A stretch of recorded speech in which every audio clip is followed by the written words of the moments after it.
All right, Buff fans, welcome to another podcast with myself, Brian Howell, and joined once again by Matt Smith of 1043 The Fan. And Matt, we've been doing this throughout August, and it's been kind of fun doing these Sunday chats.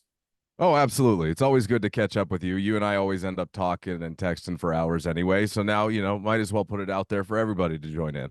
Yeah, we ended up talking for about an hour before we actually started this. So Yeah. let's just talk some Buffs on camera and all that. So it's game week, obviously. As we're doing this, we're 4 days away from game day, and we've kind of talked about it, but like, there's been so much talking for 9 months and so many headlines off the field, on the field, things like that. That's like, I just want to see a football game. I just want to see what this team looks like. There was a semblance of normalcy yesterday at the presser for the first time since the season ended. And it was a very welcome feeling for me. I was like, oh, okay, we're back. We're back. Yeah, Okay, we can all that other stuff that is really irrelevant and doesn't matter, and a lot of that crap that's not even true. We just leave that behind. It's football season again. And here we go. And here we go. And yeah, I'm looking forward to it. We got a taster on Saturday. We had Florida State and Georgia Tech. We were watching that a little before the presser started. We saw Brendan Lewis, former CU quarterback, actually perform pretty well, better than I anticipated, and gave SMU, Nevada did a good run for their money, and that was a good like little appetizer. But I'm ready for the main course, and we're gonna get it because football season officially starts Thursday, and I'm fired up. I'm really looking forward to it. It's gonna be a lot of fun. yeah. Well, I'm glad you mentioned some normalcy in the press conference. I actually missed it because Right. I was in Utah moving my daughter into freshman year of college at Utah State. So I tweeted out that was the first time I've missed a pregame presser in years. I don't remember the last time. I mean, maybe back to 2010. McIntyre or Embry was the head coach, or Hawkins was 2010. But like, I don't know who the head coach last time I missed one, but it's been a while. But I'm glad you mentioned normalcy, because one thing I keep coming back to, Matt, as I think about this team is uh, normalcy is not used enough. I think too many people that don't ever, they've probably never been to Boulder, use the word circus to describe what's going on in Colorado. It's much more normal than people think. When you get around the football program, would you agree?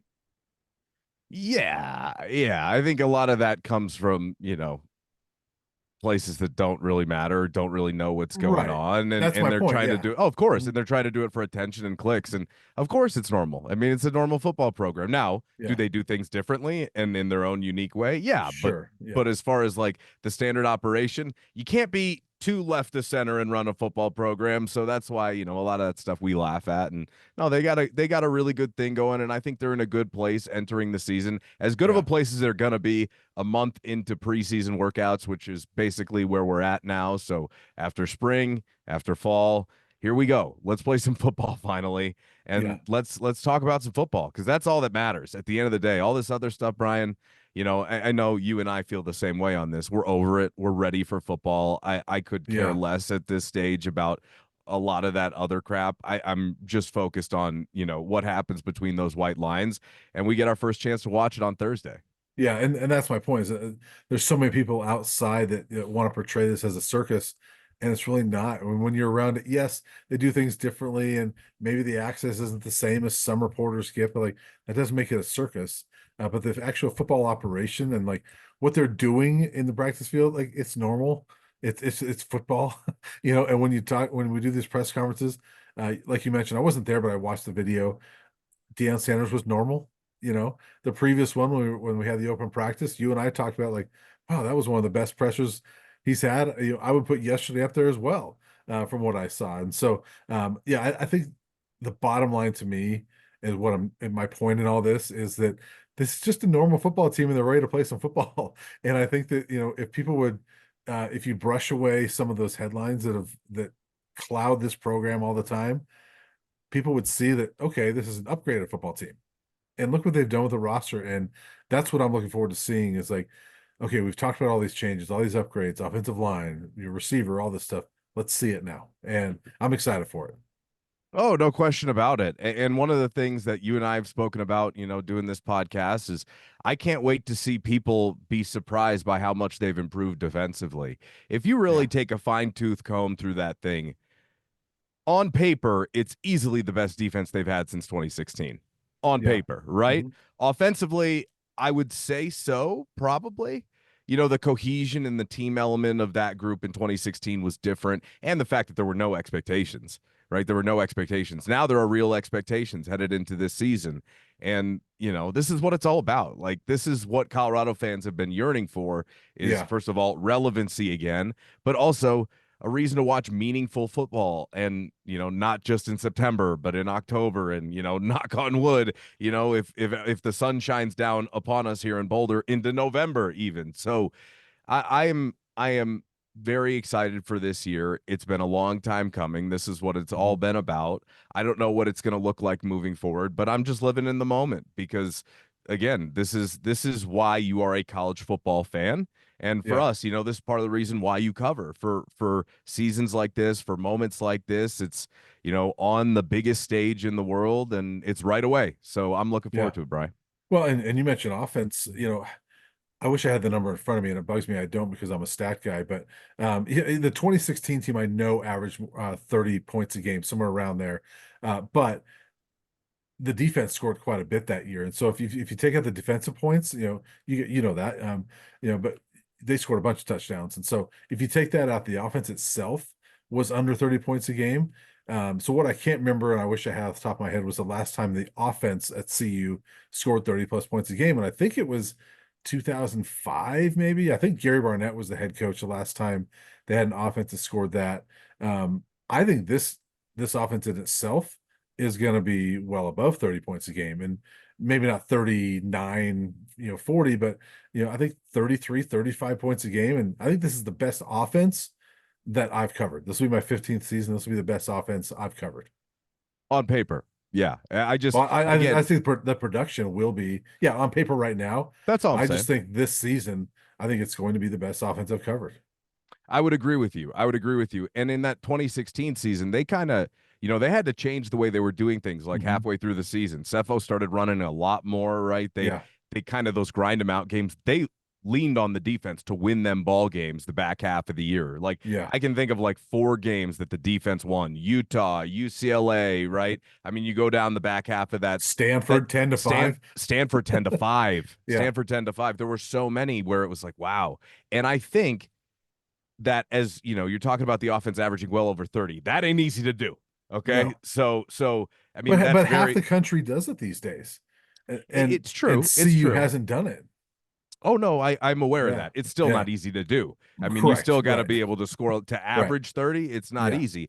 And Yeah. I think one of my bold takes on this season, and maybe you could call it a hot take, would be that by the end of the year, the offense is actually leaning on the defense a little bit more than we all thought they were going to at the beginning of the year. But Yeah. it's because of how much better they've gotten on that side of the ball. Mhm. That comes with manufacturing wins, right? That comes with doing things differently to be Yeah. able to Yeah. get Mhm. wins across the finish line. So look, I'm bullish on this season. I'm an eye test guy, especially after you lose 8 and 9. I respect the fact there are 46 new transfers. The depth is greatly improved. There's just a lot Yeah. of stuff that I will be entering the season from a prove it mode perspective. And look, that shouldn't be a problem. I mean, they talk Yeah. about being ready for the moment, and I expect them to be ready for the moment. Yeah. So we'll see how it plays out. But again, yeah, as far as like entering into a season and having expectations, both sides of the football, you expect this to be one of the better CU teams that you and I have had a chance to be around for sure. Yeah. And to your point, I agree with you. The offense is going to, um, lean. It could be one word, but they're going to be able to trust the defense more than they did Yeah, last yeah. year, That's what I meant. That's what I and meant. yeah, I know. But like last year, that offense couldn't trust the defense. And to me, if you take this year's defense, what I see on paper, and put it on last year's team, they're in a bowl game, in my Oh, opinion. easily. Yeah, Yeah. I mean, I think They that's, might have 7 wins yeah, if they had this defense. yeah. And so that's For what, sure. and that's where, when I look at this team right now, I think, yeah, defensively, I just love what they've done in the front seven, the additions they've made there. And I love the additional people they've added in the secondary. Linebacker, I'm still, I'm still not sure I don't think that's the strength of the defense. I think the strength It's is more not. the front and the back. I don't think linebacker's bad. I just think the strengths are the front and the back. And I love that we now have, or we now see, 3, 4, 5 corners that can play. Whereas last year they spent all year trying to find number two, right? I love that you've got, 3, 4 safeties that can play. I love that you've got 3, 4, 5 guys that can rush the passer. You've got 3, 4, 5 guys in the middle that can stop the run. And so, yeah, and I don't think this is going to be, you're a Bears fan. Everybody always says the 85 Bears. This is not going to be the 85 Bears defense, but No. on paper, I look at it and say, this is a defense that can keep you in games and win games with the offense you have. 100%. 100%. And I last don't year know. you couldn't. Right. Right. Mhm. Right. I mean, simply put, if you allowed an opponent over 30 a game last year, it was going to be a struggle for you. It just was. Yeah. I mean, that's going to put a ton of pressure on your offense to have to score on every drive, especially because you were one-dimensional last year without the ability to really run the football, or at least, without doing it. Then it's so much on Shadur's shoulders. And we talked about that ad nauseum last year that, Yeah. look, I mean, he is, in my opinion, entering this season the best quarterback in the country. Yep. I agree. Part of the reason I'm so bullish on this program is because of him.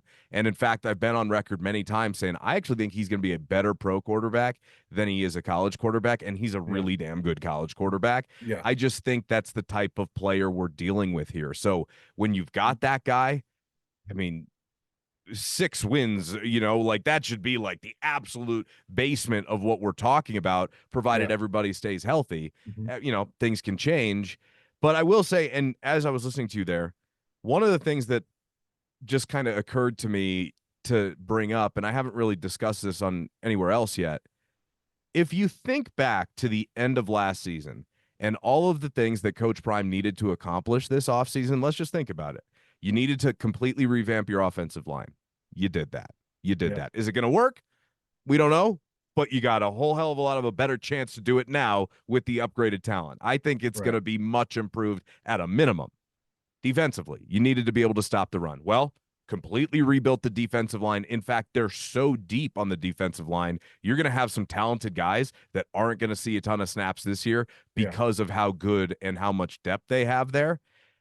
Not to mention, I think it's the best pass rushing group. They couldn't get any pressure on the quarterback last year. Levante Bentley was tied for the team high in sacks from the inside linebacker position. That probably speaks volumes about, the dynamic of that defense. So you're on paper going to have a much deeper defensive line that should hopefully be much more stout against the run. You should be able to generate pressure on the quarterback by, in general, just creating havoc in the backfield. Well, if you can do that, now you've got a legit secondary who, again, I'm not really well versed with every single team in the Big 12's room, but if they're not the best secondary in the Big 12, I invite anybody to show me who is. Right. So if you can get pressure, you upgraded the corner positions as you're talking about. That's another priority. And that's huge because you also needed to be able to find a pressure relief valve for Travis. You don't want to have to, have Travis going Mach 10 with his hair on fire every single week. Now, he's a generational talent that can do things that, quite frankly, I don't think we've ever seen done before. People bring up Charles Woodson and Champ Bailey. Those guys, gold jackets, right? Like, those guys are unbelievable. They didn't do half of what Travis did in college. What we saw him do last year Champ was the closest thing, probably. And he didn't even come close to the offensive snaps. I mean, Travis was just ridiculous. But my point is that you needed the ability to not have to put him on the field every single play on both sides of the ball. And they accomplished that by bringing in legit guys. Preston Hodge is a star. He is one of the best players in college football that a lot of people aren't talking about. And DJ McKinney's also really good. And you got Silman Craig back there, et cetera, right? I think Colton Hood's going to be pretty good too. Colton Hood and Stoutmeyer. And the point is that, look, on a first down, quick change, a turnover, something like that, you don't have to put Travis out there on first down. Travis just got, had to run like 3 consecutive go routes, give him a blow and throw somebody else. You can do that now without being extremely concerned that the whole thing was just going to crumble, right? And when they lost Travis against CSU because he got taken out of that game, knocked out of that game, it was like, oh, okay. They've got talent. They're just not mentally tough enough to be able to withstand that. God forbid you had one of those situations. They're so much better equipped to deal with that. So I would say every priority he found a way to accomplish one way or another, and the most significant ones he did. The only one, again, I go back to is just running the football. I don't know how it's going to look, so it's hard for me to project that. But outside of that, how much do you really have to complain about what he did roster construction wise? The one you probably want back is DJ Lundy, but you didn't have any control in that situation, so it Yeah, is what it is. But yeah, outside of that, how much more could you have really asked for if as a CU fan into year 2? And they didn't have all that time to recruit last year. So with a full recruiting cycle, they really accomplished a lot. yeah. And it's funny to me when people criticize, like, well, it's not like they built an all-star offensive line. No, but they rebuilt it. And who's going to build an all-star offensive line in one off season? I give him a lot of props because, and again, we talked about it last week. I do have question marks about the offensive line, about how good are they really? I wrote a piece on Tyler Brown. I love Tyler Brown. I think he's going to be a really good player. I don't love him at tackle. I would love him more at guard, but we'll see. I would love for him to prove me wrong. I do have some question marks on the offensive line, but I, they can prove me wrong, and it's upgraded, and that's exactly what he said he wanted to do, was upgrade it. And I think it was in the Utah press conference. So what do you need to do? And he's like, we need to stop the run and run the football. And they went out and did it.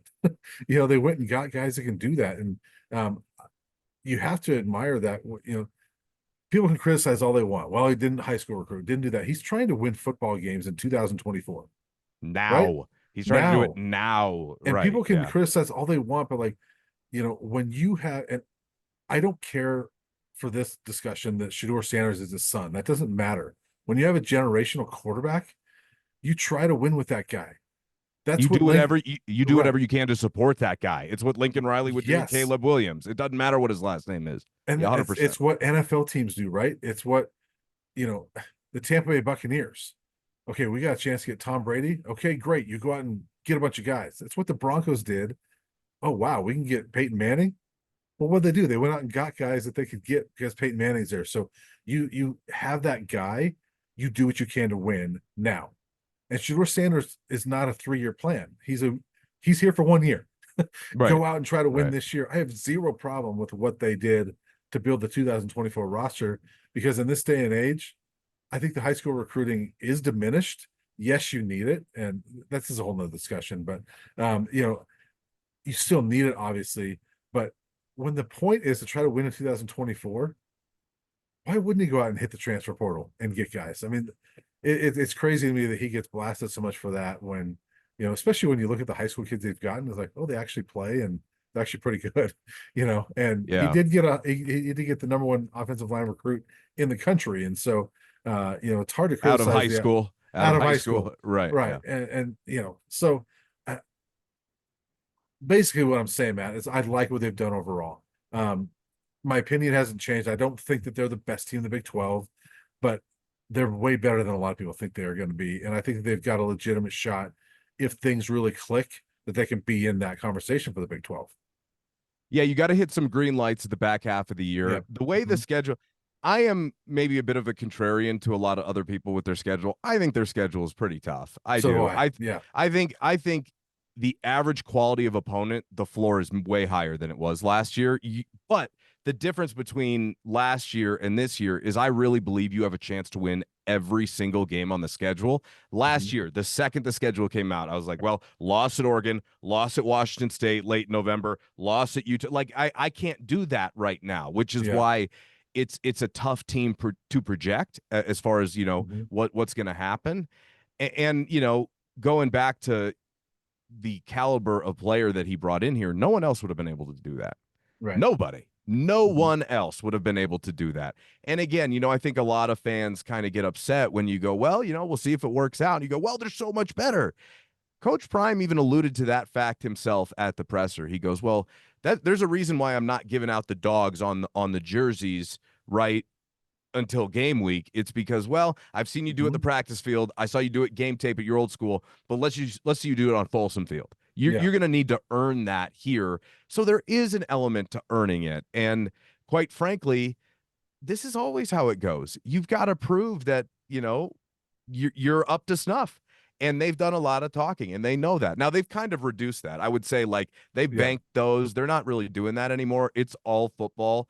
It's Mhm. all focused on football, which look, I think it's a great thing. And that's kind of why I say on paper, because on paper everything looks good. But football, it's the, that and hockey are the only sports with 100% injury rate.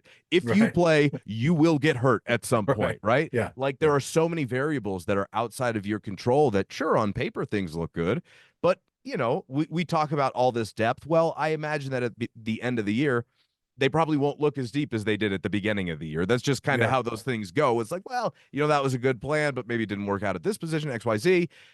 I am very encouraged, and I don't know how much more he could have done entering year two. So Yeah. whatever he's got to work with at his disposal, this is it. And lock and Yeah. load, and here we go.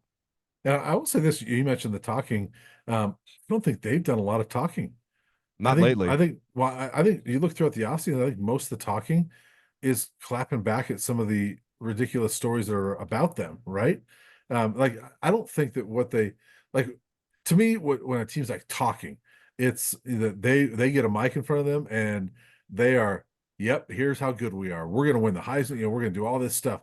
They're not doing that, and when Not a anymore. bit They were doing it at the beginning of last year. last And year, I'm that's why, saying yeah, this yeah, year, right? of course. But if you listen to them, like the confidence that they talk about, that's the same when I'm at Big 12 Media Day. That's the same thing Texas Tech guys are saying. It's the same thing Baylor guys are saying. It's the same thing Yeah. BYU guys are saying because they have to believe in themselves. And so they're not saying anything differently than normal football teams are saying. Mm. And there, I think there's a perception that they do a lot of talking because people talk about them so much, and they sometimes come back at it and say, "Yeah, this is wrong." And so I think there's that perception that they talk more than they actually do. Yeah, and I think when I say talking, I mean like you set a high standard and you're very Yes. vocal about it publicly. Yeah. And when you don't have a long history of success, at least doing that at this level, people are going to go, well, prove it, Yeah. right? Like you say you want to win, you say you want to dominate, great, go prove it. And, Yeah. and that's where we're at here is the proving grounds, which is why, by the way, Coach Prime talks about this being the year of expectation. And when Yeah. Adam asked him the other day at the press conference what his expectations were this year, he goes, well, I'm not going to say those publicly, Yeah. but he goes, I want to win. And it's very clear. It's very clear. Yeah. We all know what this is about. And when I say talking, I mean setting the standard so high before the hay is in the barn, which I think has been part of why a lot of people were like, wait, Yeah. but I don't look. I love the confidence. Just go out and prove it. Just go Yeah. out and prove it. And even to harken back to what Shiloh said at media day, he didn't even want to do it because he felt like the time for talk is over. Right. And so I have to give them a lot of credit for having that awareness and going, okay, it's time to lock in on football here. That's what Yeah. matters. And so that's kind of what I mean when I say they've banked a lot of stuff already. They did it last Right. year. Right. Yeah. The Heisman's at his house chilling, right? Like the TCU interview, we the halftime interview. And there's Yeah. a reason for all that stuff. But again, you got to sustain, and that's part of the culture that we live in, right? It's part of society Right. and being a sports fan. It's like, hey, if you're going to talk very lofty about yourself, well, you got to stack some dubs here. Right. And I agree with you. I think other teams do a lot of that too. And Of and course, and they're I'm not I'm not I'm exclusive. not Yeah. I'm not arguing with you about it. There's a lot of teams that do that, but they get the attention because they will say that. I don't know how many CU teams I've covered that will say the same things. You're like, uh-huh, okay. Yeah. You That's you what were I you meant. were you That's were what I 1 and meant. 11 last year. Yeah. This team, I think my bottom line is I think this team is more equipped to back Yes. up what they believe in themselves this year. And I think that this team is I think they're gonna be a good team. I don't know if they're gonna be a great team yet. I think they're gonna be a good team. I think they're gonna be in a bowl game this year. And I guess we got a game in 4 days. Should we go with some predictions here? Sure. Let's Yeah. I do it. mean, So I'm curious let's to know go. about your thoughts Yeah, let's on go. on the game in general. You want to go this game or season? We can do both. Okay, let's do season real quick. Okay. What do you think their final record is going to be? What have you settled on? Every time you put out a number there, you're crucified for being too low Yeah, or I too know. high. I know. For It's me, just what we do, though. I know it's our job. My expectation is 6 to 7 wins. I'm going with 7-5. Yeah, And it doesn't mean that I don't think they can't get hot. But to get to 7-5, you got to go at least 2-1 out of the gate. You got to bank some of those early. And yeah, if you go 2-1 and the one loss isn't Nebraska and it's North Dakota State or CSU, I think emotionally that could also have like a lasting effect moving Yeah. forward. Think Hmm. about it. They lose that North Dakota State game. Think about what the next week is going to be like from a national perspective. Okay, Yeah. whatever. They lose Hmm. the CSU game. Thinking about what the next week is going to be like from it. You got to get through the first 3 weeks of the season. And if you can bank three, which I think they can do, I've got Yeah. them projected for 3-0. I think Yeah. they go into Lincoln. I think they win. I think they lay waste to CSU in Fort Collins. I Yeah. think they beat them down. They've got that one circled on their calendar, and that would be really good momentum entering conference play. Look, some of those games are going to be tough, right? I mean, on the road at Arrowhead in November to play Kansas, that's not going to be easy. If Kansas is Right. healthy, they're a very Hmm. good football team. Kansas State coming to you, that's going to be you know you're going to get a game. It doesn't mean you can't win any of these games. You just know, okay, I'm getting a game. Right. Oklahoma State, Hmm. Utah, you better believe it, right? And hopefully there's some real implications behind that one. The road games this year aren't terribly intimidating. Texas Tech will be tough on the road. Texas Tech pushed Oregon last year, right? Yeah. Like that's a solid program. And then the UCF, I know it's Florida, but that's still across the country. Yeah. I know you're going home for a lot of those guys. It's still a big game there. So I think the 2 buys help a lot because you're able to kind of reset everything. I think that's going to make a big difference for this team. And I, at the end of the day, see 7-5 because I just want to see them get to 7 and then we can talk about everything else. But I would say, happy medium. I got about 7 wins. I could see them getting hot if they stay healthy, hit some green lights, figure out what they're doing on the ground, are able to actually really improve those defensive numbers. I can see them getting hot at the end of the year. But if everyone's healthy, 6 has got to be LaFleur. Like if you lose Yeah. any Yeah. more, Hmm. that would be a disaster. Yeah, I agree with you. I settle on 7-5 as well. Honestly, I think this is, you were saying 6 to 7. I'm between 7 and 8, and I'm going to go 7. I think UCF is actually the toughest road game. I think that's a sneaky, dangerous game. Because I think that team is better than people are giving them credit for. That UCF team, and that place is not easy. They do not lose down there very often. No, So I think that's a tough one. But yeah. There's certainly games out there that you better come ready to play, and they're not going to be easy, right? You mentioned all of them, Kansas State, Utah, Oklahoma State here. Those are not easy games, right? no. You're not, I mean, down at Arizona, that one you didn't even mention, but like, Yeah, I didn't even uh, mention Tucson. but that, going to Tucson's not going to be easy. That Arizona team, they want you. There's a bit of a rivalry already built in between Colorado and Arizona. Not a big one, but there's Rivalry. Yeah, something there, right? I yeah, think it's yeah. probably more of a basketball thing with those two schools, but That uh, isn't much of a rivalry either. from the CU side, Yeah, yeah, let me clarify there. yeah. But there's some dangerous games, but the one thing I will say about the schedule is I've heard a lot of people say, "Oh, their schedule's much easier this year." I totally disagree. I think it's Yeah, just different. yeah. The Pac-12 was good last year, but Colorado also didn't have to face the best team in the Pac-12, which was Washington. You did have to go to Oregon, and they got beat pretty bad. USC was not as good as we thought they were going to be. I think this schedule is equally as tough. It's just different. But one thing that to me is different, and it speaks to how I feel about this team, is that last year there were games I looked at and said, "Yep, you got to win this one, got to win this one." And then I looked at several and said, there's no way they're winning those." Right, This right. year, I don't look at the schedule. There's not one game I find on the schedule where I say there's no way they're winning that game. I think they I'm can win every game.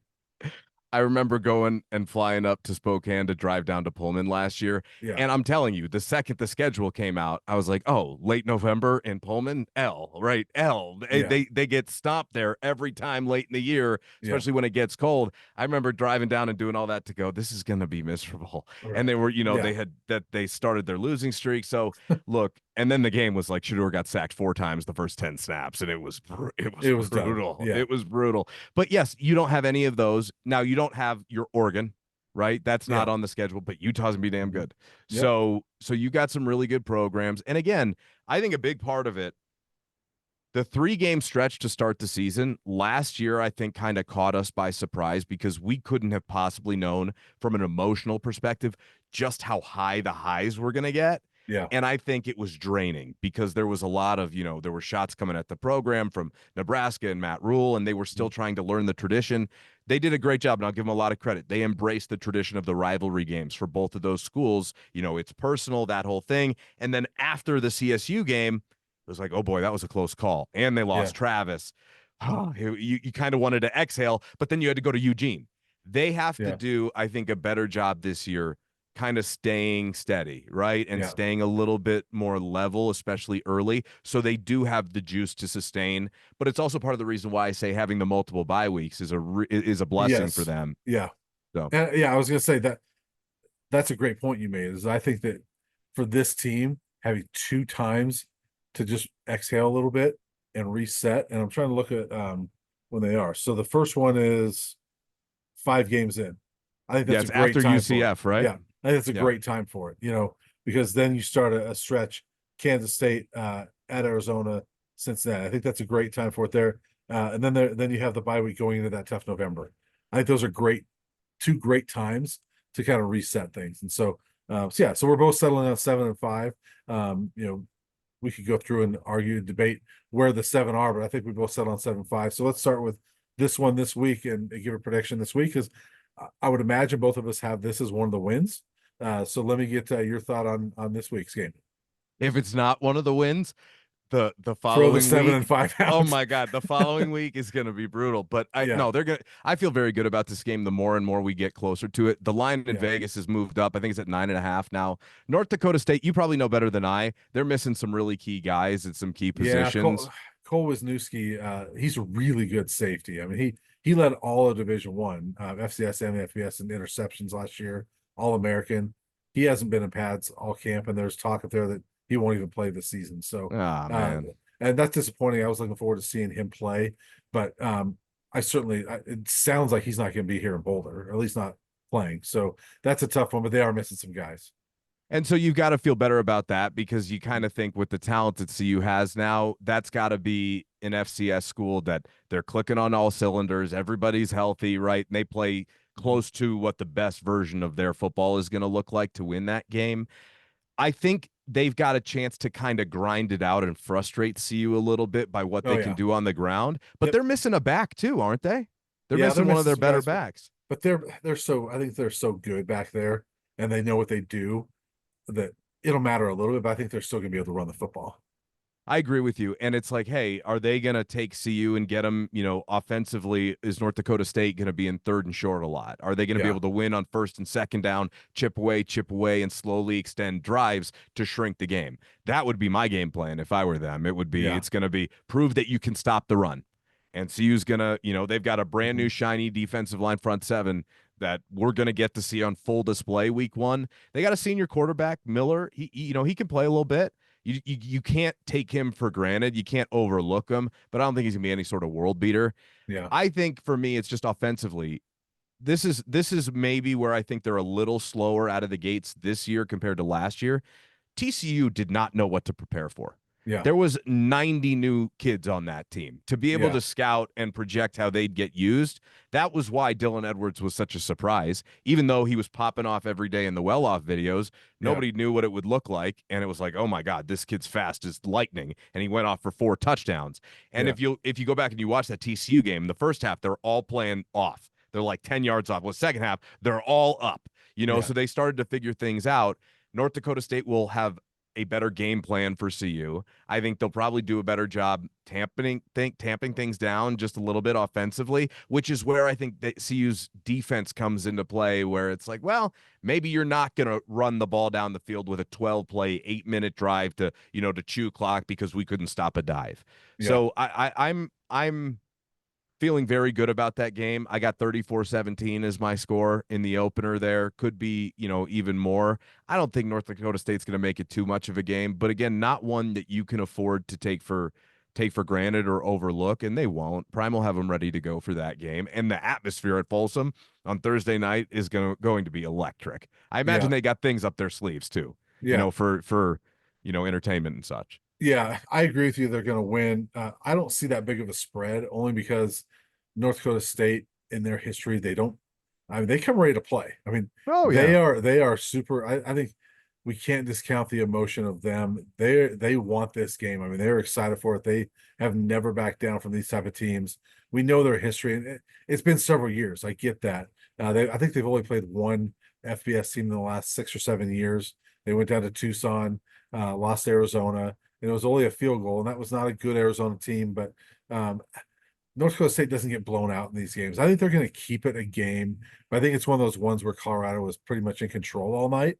But North Dakota State will hang around, and I can see the 34. I'm going to give North Dakota State 24 in this Okay. one, 34-24, and just a game that CU's got it all night, but that they can't ever put them away because I think Mm. that's but to me, that's more respect that I have for North Dakota State's program and what they're going to come in here and do and try to do. And I honestly, if you beat North Dakota State by 10, that doesn't happen to them very often. That's a nice start. I think a Yeah. 34-24, if it's a blowout, honestly, I think if you blow out North Dakota State, people ought to look at the CU team like, whoa, okay, they're going to be really good because this is a really good North Dakota State team that, we've talked about a lot, but, they're pretty good. And so I see a win, but I think it's going to be a grinded out type of game. And, it'll be a fun one. I am excited and looking forward to that atmosphere, though. Yeah, I mean 34-24, that's a cover too, right? If Yeah. if that happens, I kind of see like the first half of the Nebraska game, because what wasn't it? It wasn't like 7-3 at half or something like Yeah, that. CU something like didn't that. score Yeah. till late in the second quarter, and then they started to pull away. But if it goes that way, I could see it. But Brian, I'll just say I have respect for their program. I do. It's definitely not as good of a North Dakota State team as they've been in the past, No, as it's not. you Right. alluded to, right? Yeah. I will say if it's a tight ball game down the stretch, that'll raise my antenna. You Yeah. should. They've got enough talent, Brian. Now, if you've got the best quarterback in the country, if you've got the best player in college football, I know there are other parts of your team that need to develop, and it's nothing against North Dakota State. If it's a close game in the fourth, I'll have my eyebrow raised. I will. Yeah. I can That's see just my that. just my Yeah. opinion. Yeah. And I understand that. But to me, I think we're going to see some of these games where FCS teams are going to upset FBS teams. And these early season games are they're tricky. I think if you come away with it and you beat the number 2 team in the FCS and you beat them by double digits, whether it's by 17, like you say, by 10, that's a good win.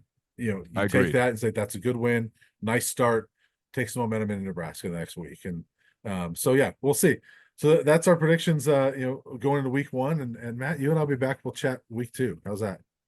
Sounds good to me. I can't wait to get this season underway and savor it, because Yeah. I mean, as Buff fans, you never know what's going to happen around the Right. corner. So just live in the moment, and we, at least around here, haven't had too many of these seasons to really look forward to. So enjoy the fact that we got one, and sign me up for the whole roller coaster, the whole kit and caboodle, the good, the bad, and the ugly. Brian, I'm here for it. Yeah. Well, I can tell fans for, surety, I can speak for you on this. We would love to cover a bowl game. We want to cover a bowl game. We don't get to cover them very often. So, Think I want to and, spend the holidays with my family? right. And to be honest with you, no offense to the Alamo Bowl, but I've covered 2 bowl games and it was the Alamo Bowl both times. I'd like to do something different. So we'll Well, see. But we'll see you back in San Antonio, though, because if they have a right. good year, they could end up back in San Yeah, they Antonio. definitely could. So, but Matt, for this week, I'll see you in Boulder. All right. Sounds like a All plan. right. Thanks, man.